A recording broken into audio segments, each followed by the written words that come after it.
You just realized that you needed to hire someone yesterday. How can you find amazing candidates fast? Easy. Just use Indeed.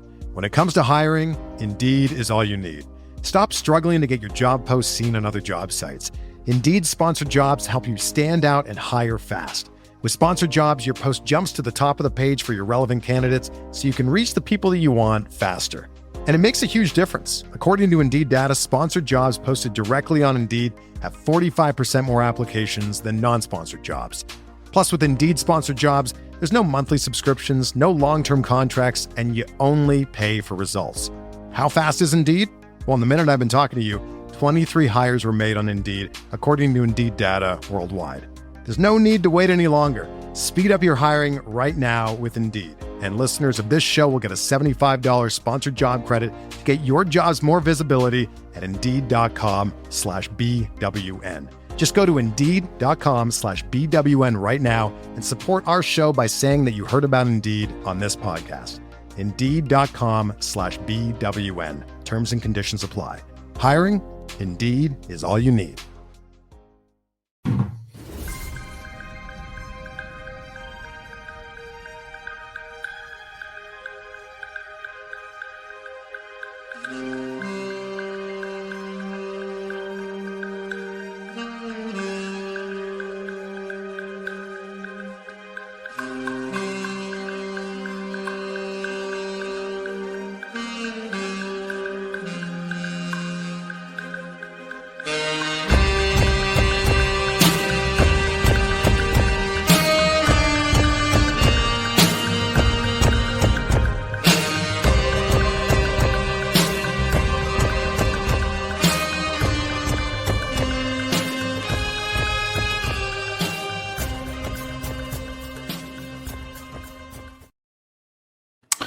Hello, Mavs fans. Welcome to Pod Maverick in the mid-afternoon. It is Sunday, March 9th. It's about 5 o'clock.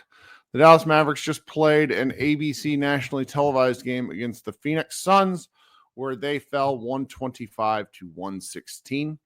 As you know, I'm Kirk Henderson, editor-in-chief at Mavs Moneyball, and I run the site with Josh Bowe, who is out today. It's going to be kind of a quiet show. With that in mind, I am going to do a little bit of a hybrid of our two live shows where I have a link in the YouTube notes where if you want to join the show and get off your takes, I would like to talk with you because there's only so much I can say about this particular game. I'm not quite as good. Josh is shockingly good at the one-man radio show. Whenever he's like, oh, I'll do it by myself, then he talks for like 25 minutes. I can't do the Colin Cowherd thing. That's not my deal. But I'll talk about this one for a few minutes. And, you know, there's the link in the YouTube notes if you're at all interested in coming up here talking about this game, talking about recent games, because it's been a while since I've done a show. We'll do anything along those lines. This game is interesting, a lot more interesting than it had any right to be, and that's really for the second game in the row. The Suns are obviously a struggle bus of a franchise. They're 4 games under 500. They're now 30-34 after beating the Mavericks, but they don't have the injury issues the Mavericks have had. They're a pretty healthy team at the moment. They just aren't playing very well, and this was a pretty good important game for them as they try to strive towards the 10th seed and hopefully make the play-in. You know, the Mavericks we're at a pretty extreme talent disparity. Let's just kind of look at the starting lineup differentiation. You got, for the Suns, you got Kevin Durant, Nick Richards, Bol, Bradley Beal, Devin Booker. That's a lineup that was intentionally very big. And then against the Mavericks, who are playing Najee Marshall, Kessler Edwards, Klay Thompson, Brandon Williams, and Max Christie. That's a lineup that doesn't have anybody taller than 6'7". So you'd think that the Suns would go out and kind of kick the crap out of the Mavericks, at least on the boards, and that's sort of the intention of what they had hoped to do.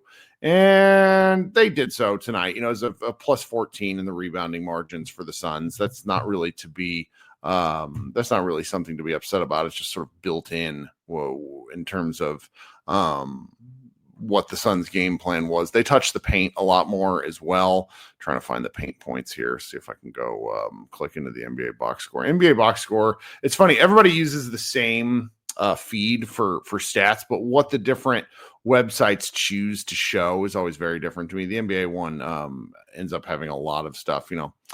So let's see here. The paint point differentiation was 68 points to 48 for the Phoenix Suns over the Mavericks. That ended up being kind of the big deal as the game goes along, or as the game went along. And when you really look at, the differences, the 3-point shooting, the Mavericks were plus 21 in 3-point shooting. They hit 17 threes to the Suns 10. But when you also get beat on the paint points and then you get beat at the free throw line, the Suns shot a few more free throws and made 4 more free throws. That ends up being a difference in a game where the Mavericks really did a lot of fun stuff. Like the Suns surrendered 20 points to the Mavericks off of turnovers. Like the Mavericks really did a good job taking advantage of the Suns' miscues. There was 23 fast break points to 7 fast break points in the Mavericks' favor. That was an element of this game that I really enjoyed. And you're watching this game, and we're kind of at the point where it's like, what are you watching for? What is the point of what you're watching for? And really, I'm just sort of hoping for a good basketball game. Obviously, Josh and I have talked about this. Like, we're contractually obligated to cover these games, so it might as well be fun. And if you're sort of a guy that understands that the Mavericks aren't really going to do anything in the play-in, not with Kyrie Irving out, and then they're playing too well to really be a tanking. They're too high up for tanking to really matter. Though Bobby Karalla at DLLS Mavs did a good job breaking down the difference between where they are now versus when if they were to slide a few spots by the end of the year. It is very interesting to me as far as what they're just putting out guys and trying to see what they can do. And we did have some fun lines tonight. So the way the game went is the bigger Suns looked a little bit stunned at the Mavericks' effort in the first quarter, and the Mavericks really hung with the Suns right up until the tail end of the opening minutes of the first quarter. They built a lead, and they were up 32-24. That's right. Yeah, that had to be right. I wrote this down. Right? No, I'm sorry. The other way around. The Mavericks basically had the lead for the first 6 or 7 minutes of the game, and then the Suns woke up, realized they were bigger and better, and ate into the Mavericks' margins, then took a 32-24 lead after 12 minutes of play. The second quarter, it looked like the Mavericks were going to get ran out of the gym. At one point, the game was 24-41, I think. Something like it was a 17 or 16 point lead, pretty high up there. And what happened at that moment was, instead of rolling over and dying, the Mavericks hit a few shots from distance and brought themselves back within to respectability. The game was 60-54 at half, with the Mavericks continuing to eat into the Phoenix lead. And that was more or less the way the game went the rest of the way, where the third quarter started, the Suns punched the Mavericks in the mouth, get the lead back up to double digits. Mavericks worked the lead back down to single digits. They did this, I think, 3 more times in the second half, with the Suns sort of just out-talenting the Mavericks at the end of the day. There was a late injury to Dwight Powell when he and Kessler Edwards ran into each other, just the most Dwight Powell injury of all time. Brandon Williams also exited the game with a hamstring issue. There's some chatter in our comments about what are the Mavericks going to do, because I think they have to at least have 8 guys. I don't know the NBA rules. If somebody like John Dill says the NBA rule is at least 8, I think what that would mean then is they would probably dress someone who would be unable to play. They would put them in a uniform and simply wouldn't put them in the game. I think that's the most likely element there. We had some fun offensive performances today. I really enjoy these past 2 games from Najee Marshall, who's just like playing, it feels like the sliders have been turned up for him. For a guy who's averaging like 12 points, 5 rebounds, and 3 assists a game. He has scored over 20 points 3 games in a row. He scored 29 against Memphis, 34 tonight. His rebounding is off the charts. He was 1 point away from a 30-point triple-double tonight, which tickled me to pieces. You got 34 points, 9 rebounds, 10 assists, and a pair of steals. He's a really versatile player, and it's, you don't want to read too much into it, because again, the Mavericks are losing, but I don't know. I just like watching the guy play. I really like watching the guy play. He's a riot. He does some things now and again that you just don't think. Earlier in the season when he was carrying a little too much weight and it looked like he couldn't jump, and now we're getting dunks. So I don't know what to make of it. You know, his 3-point shooting is kind of off the charts after he missed like 17 in a row. He was 3 of 7 tonight. If his shooting is respectable, we're talking mid 30s, he becomes a little bit different of a player to guard. So that's really something. I'm enjoying my Kessler Edwards experience. You know, he's only got like 10 or so games left with the Dallas Mavericks. That's been you know, he's out of his depth in a big way, but that's okay. What are you going to do? Klay Thompson, not a great game for Klay. 8 for 20 from the field, 26 points, obviously. I think he's frustrated with the team play. There was a tweet that I saw that he was like pissed off on the bench. He doesn't like losing. This is an awful season for him. I hope the Mavericks do right by him and find a good place for him in the offseason, because he definitely is still good. I think he's taking more shots than the Mavericks would want him to. Obviously, 20 shots is in 32 minutes, but you know, they need somebody to score. So why not hoist away? He hit an early one and then sort of struggled for parts of the game. 8 of 20 is respectable considering how many 3-point shots he took. 3 of 6 from 2-point range. You know, that sort of stuff's nice. Brandon Williams with another nice game.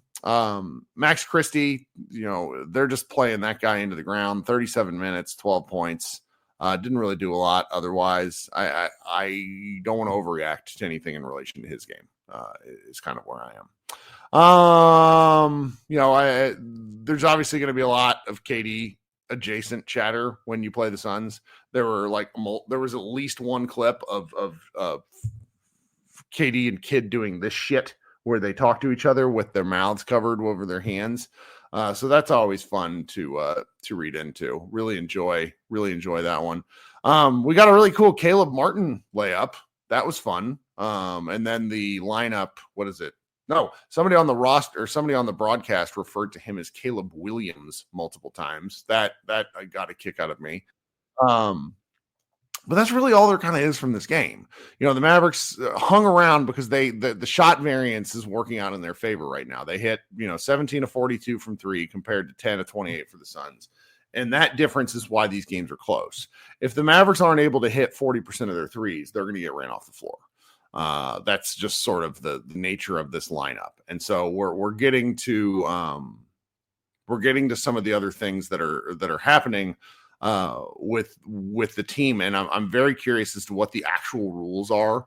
I'm sure John Dill is actually right about suiting up 8 guys, but the Mavericks play tomorrow night in San Antonio, and they currently have 7 healthy guys. And healthy is in a sort of a broad spectrum word there, because Caleb Martin, I think he might be on a minutes restriction at the moment, and then, you know, Dwight Powell, wouldn't be shocked if he's in a concussion protocol. And then Dante Exum is coming off a foot injury. So there's just there's some questions that are out there. Like, what are they going to do against the Suns? Or I'm sorry, the Spurs. They play them in a home and home, I think, or is it? Let me see here. I could be wrong about this. They play the Suns twice, or the Spurs twice, because I'm going to the Wednesday game in San Antonio. So yeah, they play 2 straight games in San Antonio. That'll be at least, you know, kind of a tank off, for lack of a better term. The Suns have more healthy available bodies, but the Mavericks have shown no signs of dying. And I don't think there's Rolex comments in the chat and says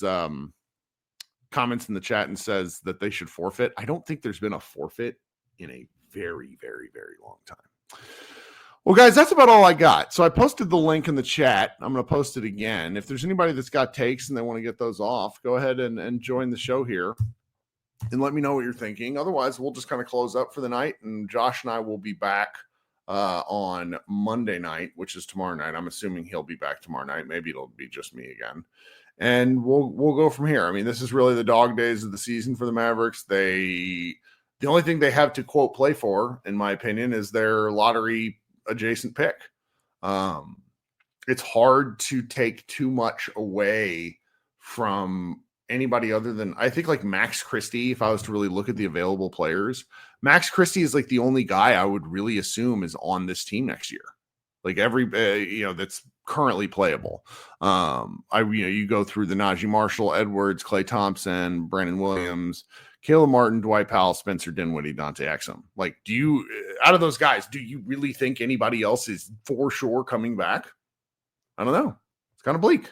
All right, we got Sam down there in the chat, so I'm going to bring him up and we can chat for a minute. Again, guys, if you want to join, there's the StreamYard link. It's really easy to do. Very interested in your takes and thoughts.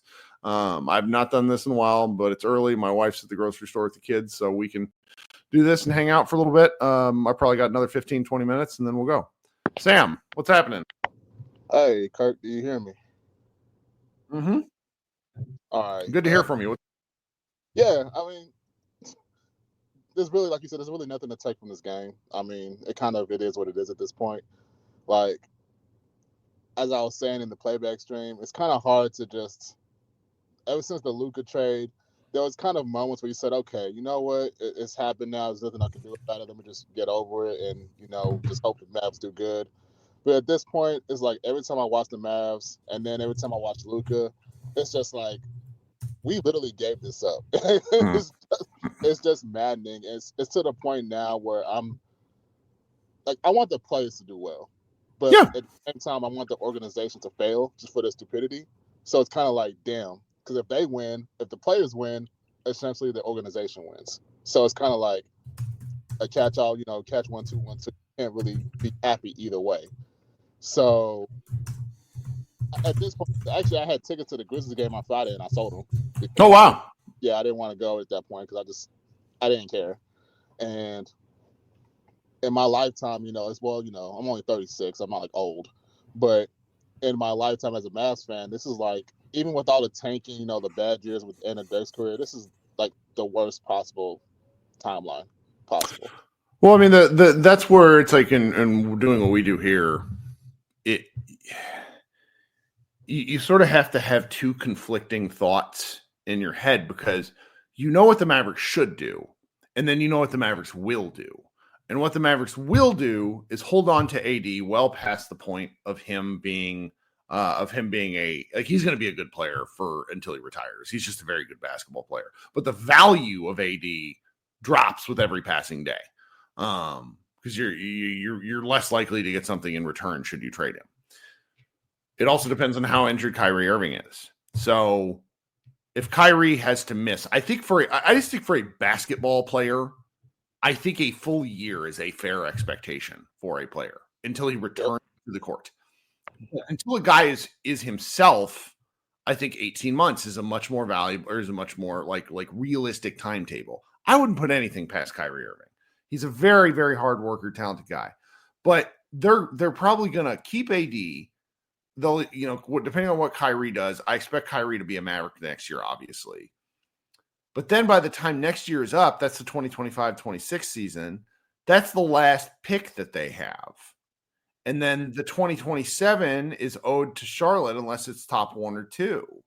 And that is the year, the 2026-27 season. So 2 seasons from now is the one where, if you're looking off into the distance, really projects to be bleak. Yep. And that's what makes this trade more just maddening, because it's like, if Nico really felt that way about Luka, I don't know if there was a breaking point where he just said, F it, I'm just done, we got to get rid of him. But if he felt that way, you don't set the whole team up to build around Luka to then just trade him and then just blow it up. He did, and they did, they fell into some things, but you need luck. Not trading for Kuzma and using 2 picks is, I think, a good, it's a lucky move, but you need some luck. PJ, I think, is quite the good player, cheaper, and the differentiation and output is obviously, I'm pro PJ. They build this lineup, this team that is very Luka friendly. Now, can it beat the Celtics? That's a different discussion. I don't see any team in the West that I'm like, oh, that team can beat the Celtics. Like, that's just my take. But as far as like a really good team, the Mavericks had one, and they had it, and now it's just it's so bizarre to be where we are now versus where we were a month ago, and it just makes like talking about this team in a way that's engaging without being like the sky is falling very difficult, because I was looking at draft stuff, because I have always loved the draft, and it's driven me crazy that the Mavericks haven't cared about it for a significant portion of my time as a fan. But at this point, it's like, well, what do the Mavericks need? And the answer comes down to best player available, regardless of position. Yeah.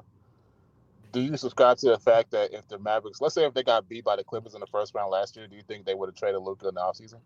I was told that was what the aim was. Like, he was so tired of Luka by the end of last year, you know? Oh my God. So I'm glad you brought it back to Luka. So I don't know if you saw me tweet about this yesterday, Sam, but like, I got an advanced copy of Tim McMahon's book. And I understand how this chat feels about Tim McMahon. He's coming on the show Friday. You guys can come hang out if you really want to and yell at him, though I'll tell him not to read the comments. The book is outstanding. The book is a look at Luka. The first 3 chapters are about Luka from when he was basically 13 till when he came to the Mavericks. So pre-Maverick stuff. And you're reading this stuff, and he is a legend in Europe by the time he's 16. It's almost like pre-YouTube days for basketball fans, because there's just not enough tape on him. You hear stories about him. He's like basketball Paul Bunyan, but in Europe.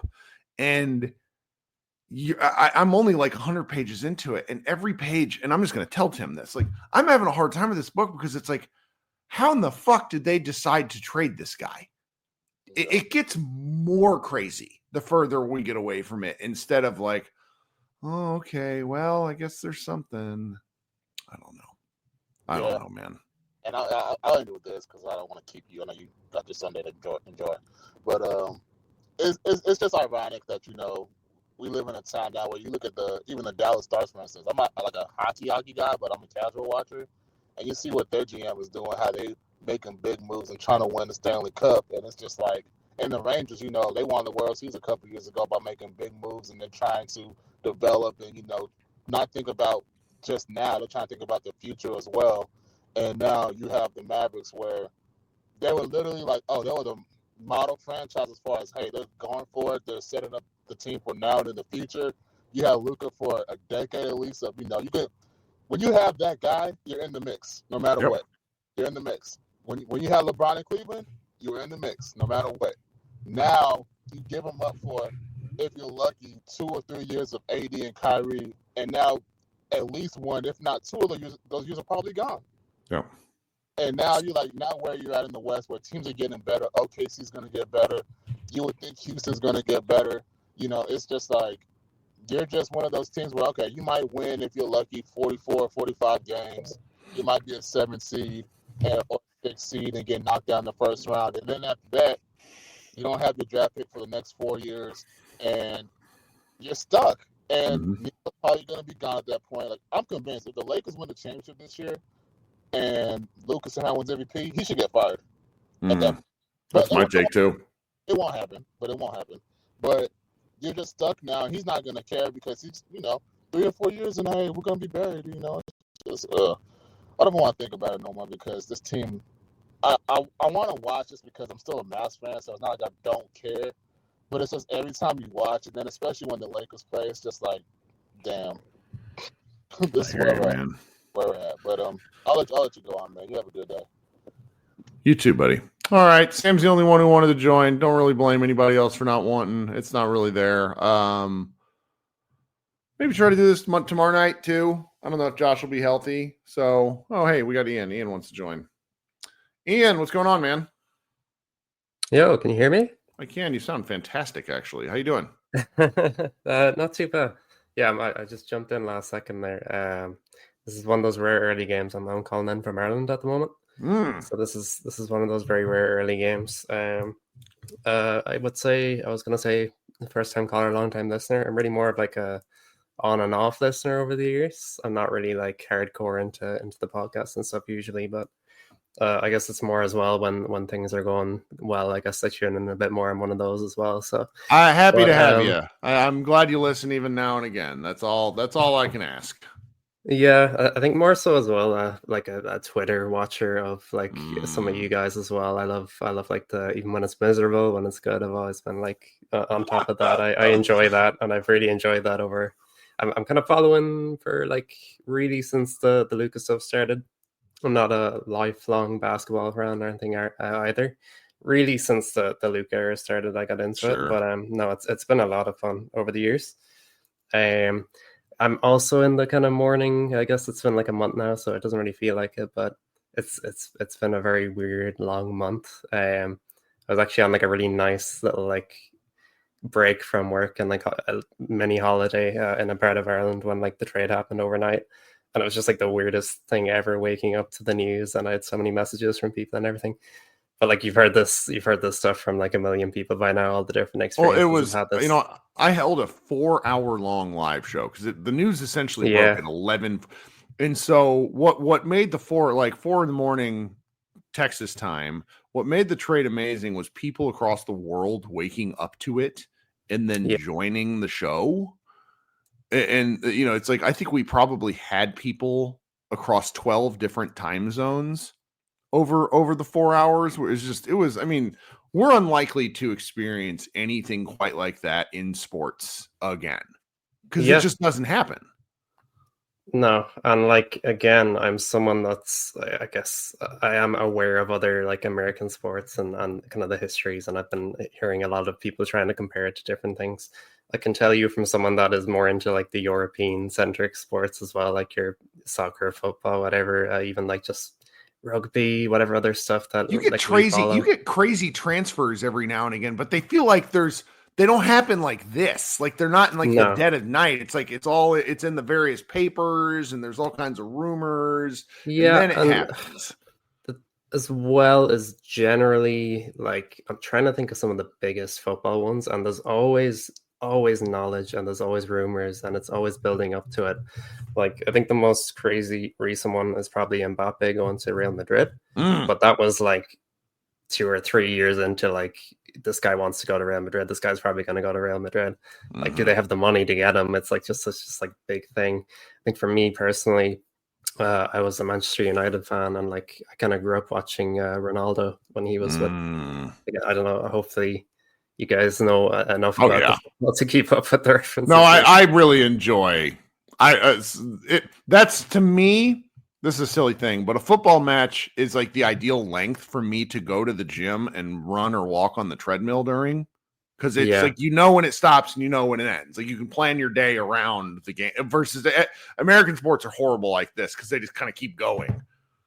Yeah, it's a weird thing because it's like it's a constant for like the 45 minutes as well. You're not getting timeouts or any stoppages, and I've over the years I've just gotten used to it with basketball and some of the other sports where I'm just like, okay, I'm checking my phone now. I'm going on Twitter. I'm seeing what people are saying about what's happening. It's become that, but yeah, it's a weird thing where you just almost relax into like the flow of the game. So like that's a whole different thing. But like my point being just like when Ronaldo first moved, he went from Manchester United to Real Madrid in like 2009. So this was like the biggest thing I definitely experienced at the time, and it was like quite a shock. But there was always like, it was rumors for months and months, and like he wanted the move. It wasn't like, I've never in my life seen like anything like a player as amazing and as highly regarded, and obviously just at such a young age as Luka, guy who's not in his prime yet, who doesn't want to leave. Like it's become like abundantly clear. Like even if someone, there might be something in the back of your head, or especially in football, like a team like Real Madrid is just so like, the grandeur of Real Madrid is like amazing. It's special. It's whatever. Everybody always has wanted to go and play there. It's like the highest royalty football team. And I know the Lakers, there's like an aura about them as well. But from what we can see, there's been no indication that he ever really wanted to go there. I'm sure he's been able to like reason with, okay, I get to play with LeBron now, and I get to play with Dorian Finney-Smith again, like my very good friend from like the previous time he was at the Mavs, obviously. One of my favorite players as well back from that time, definitely. I would absolutely have just died for Dorian when he was with us as well, especially during that amazing run we had before we lost Brunson. But wow, like I cannot anywhere in my mind compare this to anything. And a month on, I'm just watching more Lakers games than Mavs games. I tuned in, not to say I'm changing fandoms or anything like that as well. I'm kind of in this like weird thing where like I want to be a Mavs fan. I have Mavs merch and everything, and I have all this stuff, and I'm not like, oh, I'm going to burn my Mavs hats and all this stuff. But like I feel like I can't invest or support something where like if they get a good pick out of this, whatever's going to happen in the next month, if they get, they're not going to get Cooper Flag, but if they even get one of those like really nice top 4 or 5 players in the draft, I'm just like afraid that even if that goes well, our GM might just like trade that guy to like the Celtics or something. I mean, there's real there where there's a phrase, the old phrase where there's smoke, there's fire. The Kevin Durant to the Mavericks thing before Kyrie was hurt was real. Like, I don't know how real it is anymore because I think it depends on how long Kyrie's out. And Kevin Durant is not a spring chicken. But I think there's got to be real lingering concern for Mavericks fans that any pick they get would get shipped to Phoenix. Like it's very uncomfortable. It drives me crazy. Yeah, and that's one particular thing that I'm like, it just drives me nuts. I think at this point is like ever since the Brooklyn Big Three, and obviously there was like a lot of varying reasons as to why that didn't work. Obviously, right. They went through COVID and they went through everything with Kyrie at the time. There was lots going on, lots of injuries scattered throughout that team. But I've always just been out on like the Big Three concept ever since that, and especially when you're talking about like guys that are well into their 30s now, and we're not even going to have like that was thinking about AD, Kyrie, and KD, and you're not going to have Kyrie for a long time, right? And you're not going to have the best version of Kyrie for a longer time if you can even get back to that. I know you were talking about that earlier as well, so I really have no time to really talk or think about KD going to the Mavs right now. This is sort of my advice, and it's probably terrible business advice because like I need people to come to our website and listen to our show and whatnot. But what I tell people is I'm just like, look, we live in a world with a ton of options. And right now, if the Mavericks are like, if they become a secondary or even like a tertiary thing that you're interested in, I think that's for the best because they've shown that we as fans ultimately don't matter to them. And there's lots of other fun stuff to do. I mean, I talk about this a little bit, but I'm 40 years old, whatever. I love video games. I've not played video games since August. And right now, like every day I'm like, I kind of want to stay up late and play, whatever game that I haven't played.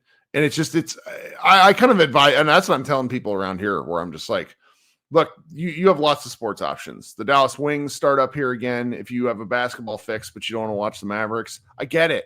And then, tune back in around lottery time. Like I don't know about you, but I find the concept of potential future players really alluring. Like I like reading and watching tape about college players and younger guys like that. So there's at least avenues for interest to be rekindled. But right now with like 19 or 18 games left, watching these Mavericks is horrible. And it's not a great use of any of our time.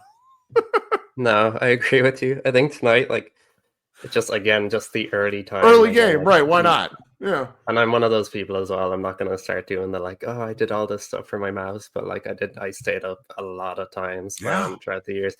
Like when I think the first time they got to the playoffs, like with this Luka team against the Clippers that year, like I was still in school at that point, and it was like it would be like a school night, and I'm just like up at like 2 a.m. watching these games, and I'm like getting like 4 hours of sleep before, and like there was a lot of that over the years, and like the memories are amazing. Like I'm so glad for all that as well.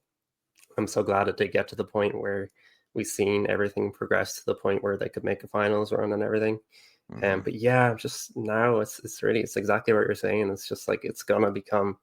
It's definitely knocked down the priorities of like hobbies and things I want to do. I've become more of a general fan as time goes on. Like I am very interested to see what happens with the teams that are good this year, and I'll be pretty locked into the playoffs. Yep. I don't think the Lakers are ready to make a big run or anything yet. They're much better than I thought they were going to be. Especially like the center thing hasn't become a huge issue so far. It probably will be. I agree. They'll probably get exposed pretty heavily on that when it matters. Last night's game was a measuring stick game. It was even before Luka or LeBron got hurt. And the Celtics just have an answer for almost every schematic thing that any team can do. And that sort of takes the fun out of it. But the Western Conference is a chess game of who gets paired up against who.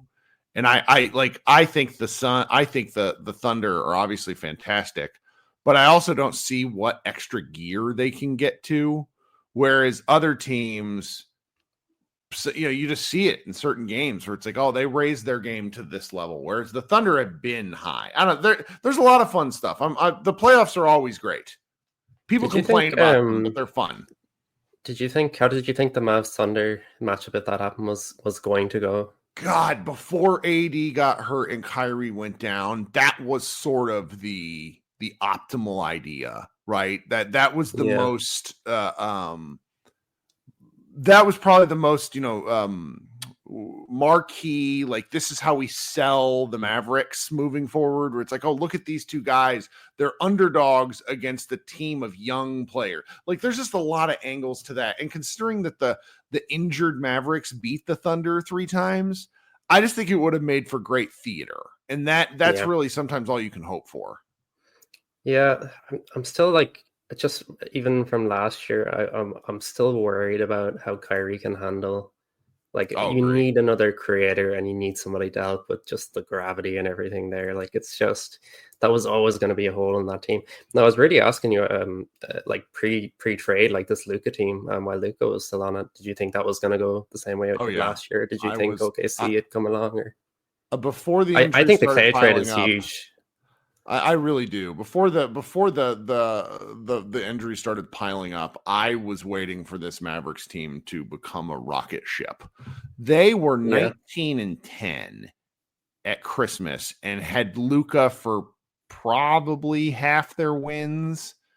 Yeah, I don't really. And since then they've lost 23 games and won 13. That team was really prepared to take off because Najee Marshall, like, let's just use Najee's game from today. Najee is a player capable of a lot of different things. And they didn't have somebody like him last year. They had PJ, but I think, PJ is quite amazing. But I also think PJ is a guy who gets nervous in the moment and you see it on his face. Unless we're playing Oklahoma City, in which case he becomes a ball of white hot rage. But I was really looking forward to seeing what this Mavericks team could do because I thought that the pieces that they had, were really something. Klay Thompson, I don't know what he would have been like on the team as the season went on, but I do know that the lineup that we all really wanted to see, so Klay, Luka, Kyrie, PJ, Derek Lively, had great data in their 100 minutes that they played together. But 100 minutes was all, and we'll all be what we'll ever get. Like, I didn't think Klay was going to be like, I don't know. I just thought it was such an extra, like, thing to have to worry about. And I thought he was going to have signature games where he just killed you because you decided, okay, we got to leave somebody here. And it turns out to be Klay on a certain night, and he just has it.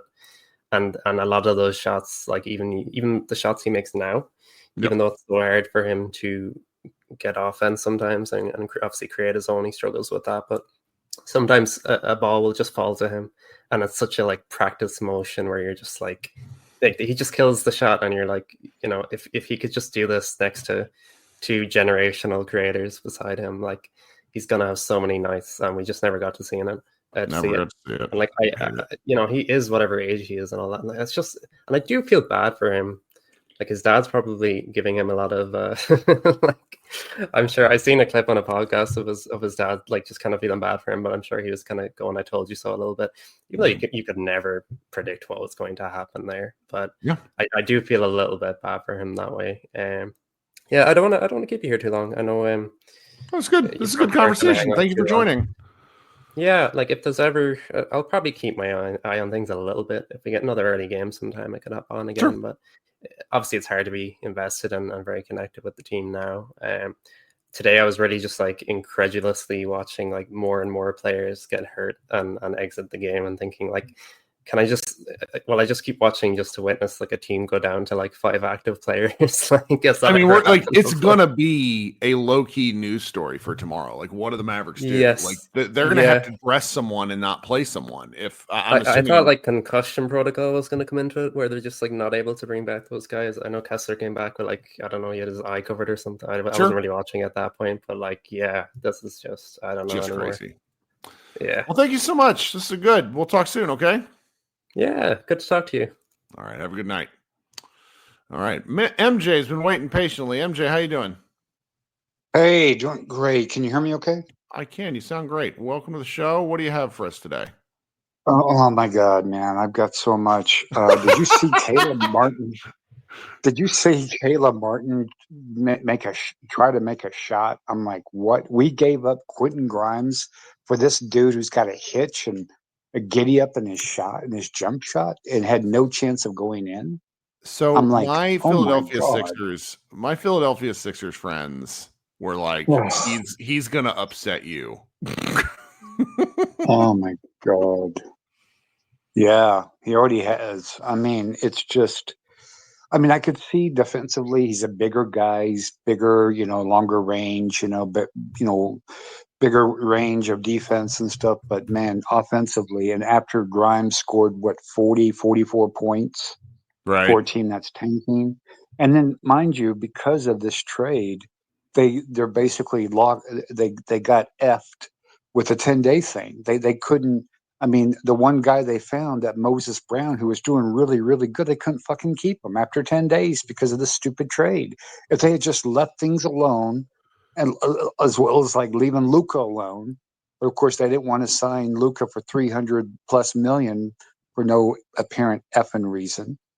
I mean, it just blows your mind. And then this is the thing, though, is that, I mean, as bad as that trade is, you've got to see that, Nico has really made some incredible moves. You can't really negate that. You got to see what he did with drafting Lively, with getting Gafford, with getting the pieces by, getting Kyrie when no one would want to touch him because of the stuff that happened and how it almost turned around. And let me now I ask know you that this, though. This is because I think you're right.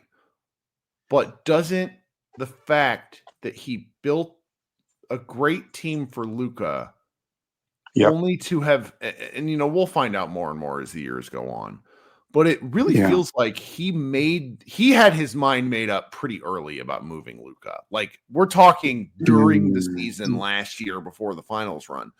So what does it say about him if he built a great team for Luka only to then trade them, only then to have very clearly decided that the main ingredient wasn't the right one? I know. And, in the back of my mind, I kind of thought about that. I was thinking I think during the playoffs, instead of him thinking Luka taking us, through those rounds of the playoffs, beating OKC, beating Minnesota, beating LA, that maybe it was the bigs, because Gafford had a really, really good series, right? And a lot of those games and a lot of those, Lively really showed up really, really well. Yeah. And Kyrie had some good games too. And maybe he had blinders on, maybe not thinking that Luka didn't, and, because Luka was hampered, he had injuries and he had ills and, he was, his back was hurting or his legs, he was bleeding, all that stuff. And maybe it just dawned on him that maybe Luka, which was ridiculous because, I mean, now what did you think of his game against the Celtics last night, Luka? It reminded me of the Mavericks finals games, quite candidly. Yeah. Where obviously LeBron is a superior size player. Like, one of the things that we don't discuss, and I don't feel the need to kill the guy about it because it just happens. But Kyrie was horrendous in the finals. And that game was really, last night was really just a reminder of the fact that not so much that Luka or the Lakers are bad, as a reminder that the Celtics are good. Yeah, they're really good. Yeah. And that's why I tell you, man, between I'm not sure about New York now with Brunson's injury and how it's going to affect them, being out a couple of weeks. But, man, you got to see Cleveland and Boston, man. That's going to be a dogfight. Brutal. The way Cleveland's playing.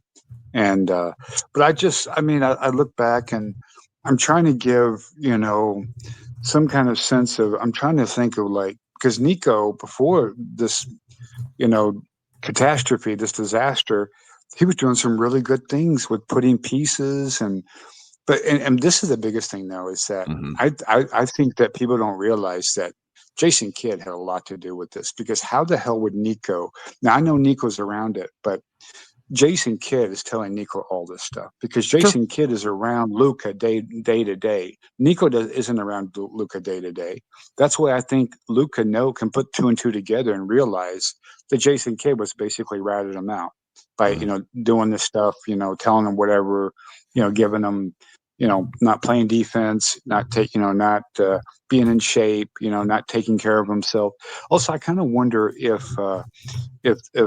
Luka being a father, if that really, because I remember when I became a father, that it just, you feel motivated, but there's also some, and you probably know this too, Kirk, because you have kids too, but when a child is born, there's something about, I forget what they call it, when a woman gains weight, usually the man gains weight along with the woman. Oh my God, it's yes. Like sympathetic weight gain, I think is what it's called, or something like that.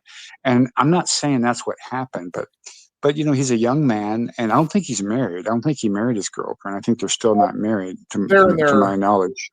They're in their mid-20s, and they live here. They live in the United States, and I'm sure they have family support and professional support and stuff like that. But like, for anybody that's never experienced it, the early days of your first kid is harrowing. Like every day is something it's amazing, but it's like when things are bad, they feel like they're never, I don't want to say like they're never going to be good again, because that's a little too bleak, but it's like it's the middle of the night, you're dealing with a coffin kid. It's awful. And then you got work and you got life, and it's like it's hard to deal with. Like I can't imagine being a professional athlete and dealing with that stuff, even if you have all extra help and stuff like that. Right. And I'm sure he has the help, but it's just the thing is that, that I don't think he's married, or maybe he's engaged. They're getting married. Yeah, they're getting married. They're getting married. Okay.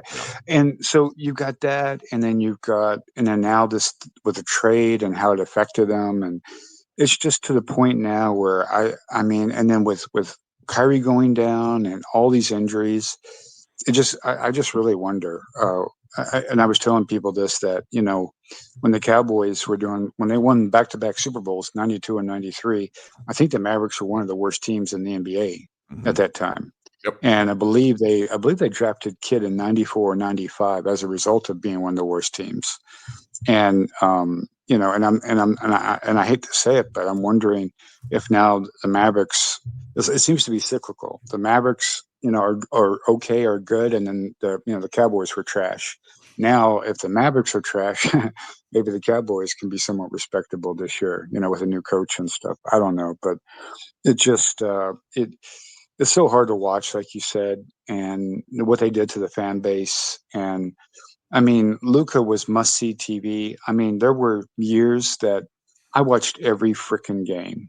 No matter what I had to do, I made sure if it was a West Coast game at 9:30 or 9 o'clock, or if it was a 7:30 game on a Friday, Saturday night, I would sacrifice watching the freaking game. And I think that's why fans are so upset, because people don't realize the amount of investment that's put in. Think about 82 regular season games in the playoffs. That's a lot of viewing. That's a lot of time. That's 2.5, 3 hours that you're taking part of your life just to watch how a team does. And I think and I kind of said to myself that it's kind of it's not nice that Kyrie Irving had the injury, but now it's like, now I can maybe do other stuff, whereas before all the time I was just, that's what I tell people. And the Mhm. only reason I'm still doing this, MJ, quite candidly, is because I have, and Josh too, we built something, and I feel a sense of obligation to the thing that we built, but it does change the level of give a shit, which is frustrating, because it's like I made fun of people about this a lot. Like, I loved not caring who was in the two-way spots and who was in the final roster spot. And now I have to care about that stuff again. I just and that wasn't, I'm older, and I was enjoying the life cycle of the Mavericks coinciding with where I was in my life. Your 40s, at least in the United States, are often like your prime earning years. And it's like, I was loving, okay, the Mavericks are on the way up. I'm in a good spot with my job. My kids are doing okay. This is all fun. I'm able to fit all this stuff in. And it didn't feel like work. And I'm worried that this will start to feel like work again. And so it's just that's why I tell people, I'm like, guys, go do other stuff. We'll be here. We'll be here. Yeah. I want to tell you, man, I really, your Moneyball, man, that is like, wow, that is must read. I try to read that every chance I get. I mean, y'all are so good at what y'all do, print media, writing. I love your tweets. You have amazing tweets. I follow you and I see how you respond. No, but some of these idiots out there, like, what did you think of the Kendrick Perkins saying that LA saved the trade saved the NBA? I mean, just crazy shit like that. It will make you feel better. There was Saturday Night Live on last night, Weekend Update. Saturday Night Live spoofed Kendrick Perkins, and it was laugh out loud funny. Where it's like, wow, really. So it's it makes you feel better when you see like the mainstream culture making fun of something that you think is stupid. Yeah. So it's there's always stuff to be frustrated by. I have a good time with it. I'm a little too crazy on Twitter sometimes. I mean, this last month has been difficult beyond basketball. And so I sometimes lean in on the beyond. I sometimes make the basketball stuff worse as a means of coping with other stuff. Yeah. So, but that's where we are. I got one more. Mateus. I love the fact that Luka is now getting the national spotlight that he didn't get in Dallas. Yep. But these people that used to couldn't pronounce his name and would say stupid shit about not playing defense and him being fat. These same people are now like, oh my God, look at Luka, the Don, that kind of crap. And it just, and it makes me wonder, and I'm so conflicted. It's so bittersweet because as much as I love Luka, I despise LeBron James. I despise him. And I mean, he's got points. He's got all the points, but he's played for 50,000 years or something. So he should have all the fucking stats because he's played forever. And now if Luka gets him a couple of championships, if they get back, because if they win a championship this year, he's going to want to run it back. I will be so glad when he retires because then I can be a full Laker fan, even though I despise the Lakers, but because I love Luka that much. Sure. I'd become a Laker fan. I would. Well, I hear you. Well, thank you so much for joining. I got one more caller, and then we're going to wrap it up for the night. I appreciate it, man. Nice talking to you. Talk to you soon. Right. Talk soon. All right, Matei, it's been forever. How you doing, friend? Hey, Kirk. How are you? I mean, I already know how are you. Tired, I'm guessing, or not? There's America still participates in the idiotic daylight savings time, so our clocks jumped an hour, and I have small children who don't care and woke up early. So it's been a long day, but at least I don't have to stay up late for a night game. Did you watch any of the basketball this afternoon from Slovenia? I did watch. It was an early game. So I hosted the Space stream during Mavs and Suns game, but I had my eye on the stream. The game stream as well. So I did watch some of it. And yeah, I mean, I just wanted to sort of connect to what MJ just said, because he said he hates LeBron. And I do have to say, one of the things I really admire about LeBron is the fact that, what is it now, 22 years in the league, came in as a superstar. And in 22 years, I mean, he had zero scandals.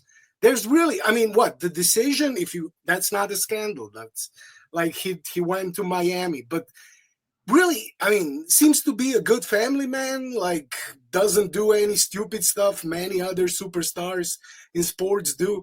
So that's one of the things you got to give it up to him. I mean, as a face of the league, you want somebody exactly like him as far as talent and off the court stuff goes. So that's one of the things that I do admire about LeBron tremendously. I don't think it's easy being that famous for that long and having zero public missteps. I mean, at least that I can remember. Well, I'll put it to you like this. There are a lot of things, but I don't think any of them ultimately rise to the level. If you don't remember them, that says a lot. But I do think that, I think LeBron's going to be the first guy that he's played with in this stage of his career to where he is very clearly excited about giving up being the driving factor of the team. I think, you've seen it. His defense, at least until he got hurt yesterday, his defense has like gone back to looking incredible. And that's because he doesn't have to be the engine of the offense. He just gets to he gets to I don't know what the position is in soccer, but like he basically gets to be the guy that streaks downfield and hopes for the long pass. And we've already seen probably more long outlet passes from Luka to LeBron than they got all season up to date before Luka got there. And it makes basketball fun to watch. I personally hate it. I'm having a very hard time with it. But I'm glad you're enjoying watching it. You're not a LeBron fan. I'm not a LeBron hater. How's that? You're sort of ambiguous on LeBron. A little bit. Like for example, I don't like the constant conversation around him. Like he did that thing in front of Stephen A. Smith the other day. He did that in front of the cameras as a way to generate news. He knows what he's doing. I hate that. I like the basketball. I like the discussing of what is happening on the court. And so a lot of what comes with LeBron is needless stuff that looks manufactured off the court that's boring. But the basketball is always fascinating. And that's what you get to enjoy a certain degree of. You're watching a guy in JJ Redick try to find the right combinations with these players. You got Austin Reeves, do you remember when Josh Green got into it with him a couple years ago? I do. I was so upset because I'm like, Reeves is going to have your ass. Like Josh Reeves is a guy that you do. He would be, if he were an international like a FIBA basketball player, he would start so many incidents. He definitely would. Yeah. I mean, he's an interesting player, and it's interesting looking at. I mean, I gotta say, watching JJ coach is a relief. Like compared to kids, that wet mop of a person, like just a wet towel. I mean, he's not ever doing anything that we could see. Yeah, I mean, he was like the hardest. One thing, like before the trade, that I hoped like Nico is going to do was get a real good coach, get somebody proper to coach. I knew it's not going to happen. I knew they were sort of a tandem. They came as a pair and they're going to leave as a pair. That much is, I think, pretty much clear. But that's what I was hoping for. I mean, I do think Kidd was like one of the last, not problems, but the last things that this team needed, like a real. When you get to being a conference finalist, the margins between success and failure really, really become so narrow. And I thought the coaching staff last year did an amazing job. But during the playoffs, yes. Yeah. But the regular season stuff, the stuff that makes you go from being a 4, 5, 6 seed to a 2, 3, 4 seed is the kind of stuff that Redick is doing in the season that Jason Kidd Jason Kidd just doesn't have the interest in coaching that hard. I think I see this in American football a lot where coaches don't show certain tactics because they don't want it on film. And do you remember right after I don't know if you were watching any of the Mavericks games right after Luka got traded. The first 3 or 4 games after Luka got traded, the Mavericks were running offensive sets that they haven't run all year. Luka was hurt in December, and Kidd let them wither on the vine and lose all these games because they were essentially running the Spencer Dinwiddie in place of Luka Doncic offense. Yeah. It was horrible. Yeah, and absolutely. I mean, he was forced to finally put some energy into coaching, and the way JJ Redick prepared for the Nuggets game, his game plan, he actually said he didn't sleep for a couple of nights before the game just because he was preparing for that particular regular season game because it was important. That's what I never imagined or saw Kidd doing. And Yeah. that's always what bothered me. His body language as well. Like there was so much talk about the culture, but what about the culture that the coach himself said? Yeah. Like the way he operated. And I knew, I mean, like we all had to change. We're sort of forced to change our minds on kid, because when you get to the finals, it's hard to argue the coach is the biggest problem, or like, yeah, you said it. They did a good job during the playoffs. But looking at his whole body of work, not just on the Mavericks, before that, on the Bucks, before that, on the Nets. If you read the book on Giannis, what Kid was doing in Milwaukee, that's why I knew it was going to be a disaster when they hired Kid, and it ended up as a disaster. I always said he's a manipulator, not a motivator. And it's so funny because our mutual friend, our Substack. I can think of his Substack. Why can't I think of our Istok? Our mutual friend Istok and I. Part of why I enjoy talking about basketball with him is we actually disagree a lot. Okay, and that's fine. Like, disagreement in sports is fun, but like Kid being a bad coach for the Mavericks was like the first thing he and I had agreed upon in like years. And it was really painful for both of us to have to slowly admit that Kid might be an okay coach for this job. And now we're back in the like Kid sucks camp. It feels good. Yeah.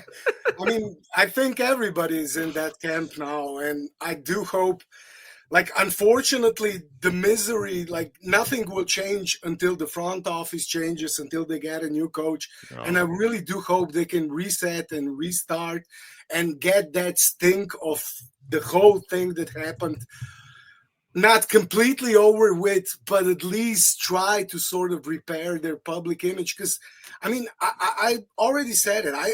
Mavs were the first team I really started to watch regularly because, like, the German sports cable channel carried a bunch of their games, like 40 of their games per season. Wow. And that was the team that I got to watch the most. Yeah. So naturally, like, that was like late 90s, early 2000s. Of course, it was Dirk, it was Nash, it was fun. And when Nash went to the Suns, I also started watching the Suns regularly because that was already when the streaming and file sharing was common enough. You could actually get the games next day, just download the games. So I started watching a lot of Suns. And I mean, that's how, the life of a fan goes, because you follow the players you like, the teams you like, and I like the Mavs, and I would like to like them again. Yeah. And I can't until, and I'm sure like that's like the majority of the fans, like you just can't start to like the team again, invest in the team again. Like Ian said a couple of callers before, like you can't trust this front office. You don't know what they're gonna do, and you can't invest in the team until they're at those positions, until Nico Harrison is there, until Jason Kidd is there.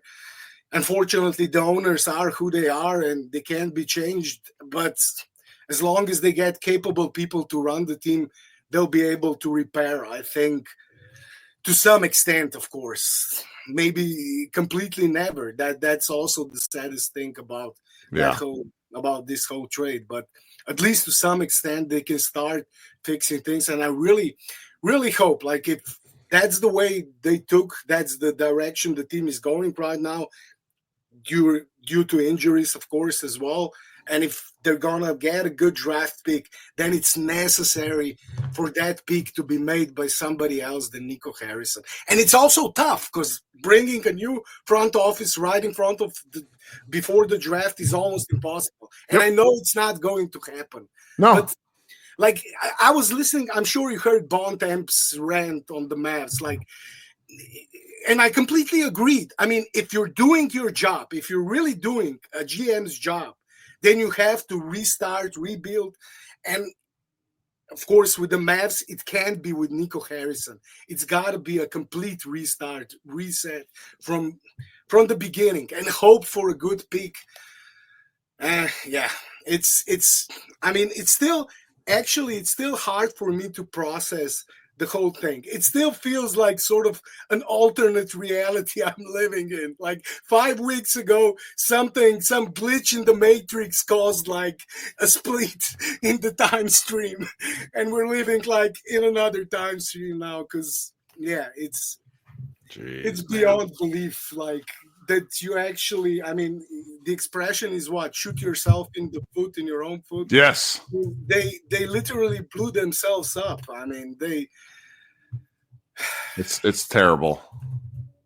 All right, man. I'm gonna go and see what my kids are doing. I should have ended on something more positive. I mean, here's the quick positive thing, because that's what actually made me call. Because you mentioned the lineup of Kyrie, Luka, Clay, PJ, and Derek Lively, and how good they were. Mavs were 11-3 in the games they played with a 128 offensive rating, 104 defensive rating, absolutely elite for an incredible 24 plus 24 net rating per 100 possessions. And that's a lineup that could have won it all. If they had them all, it could have won it all. I believe that, and I'll believe that till my dying day. Well, man, I'm grateful for you hanging out with us tonight. We'll talk soon, okay? Yeah, sure. Thank you, Kirk, for listening to my rants. Oh, it's good stuff, man. Talk soon. Talk soon. Bye. Right. Guys, you've been great. Thanks so much for hanging out. Shocking hour-long show after a horrible basketball game, but that's why we do this, because it's fun. Everybody be good. We will talk soon. Go Mavs.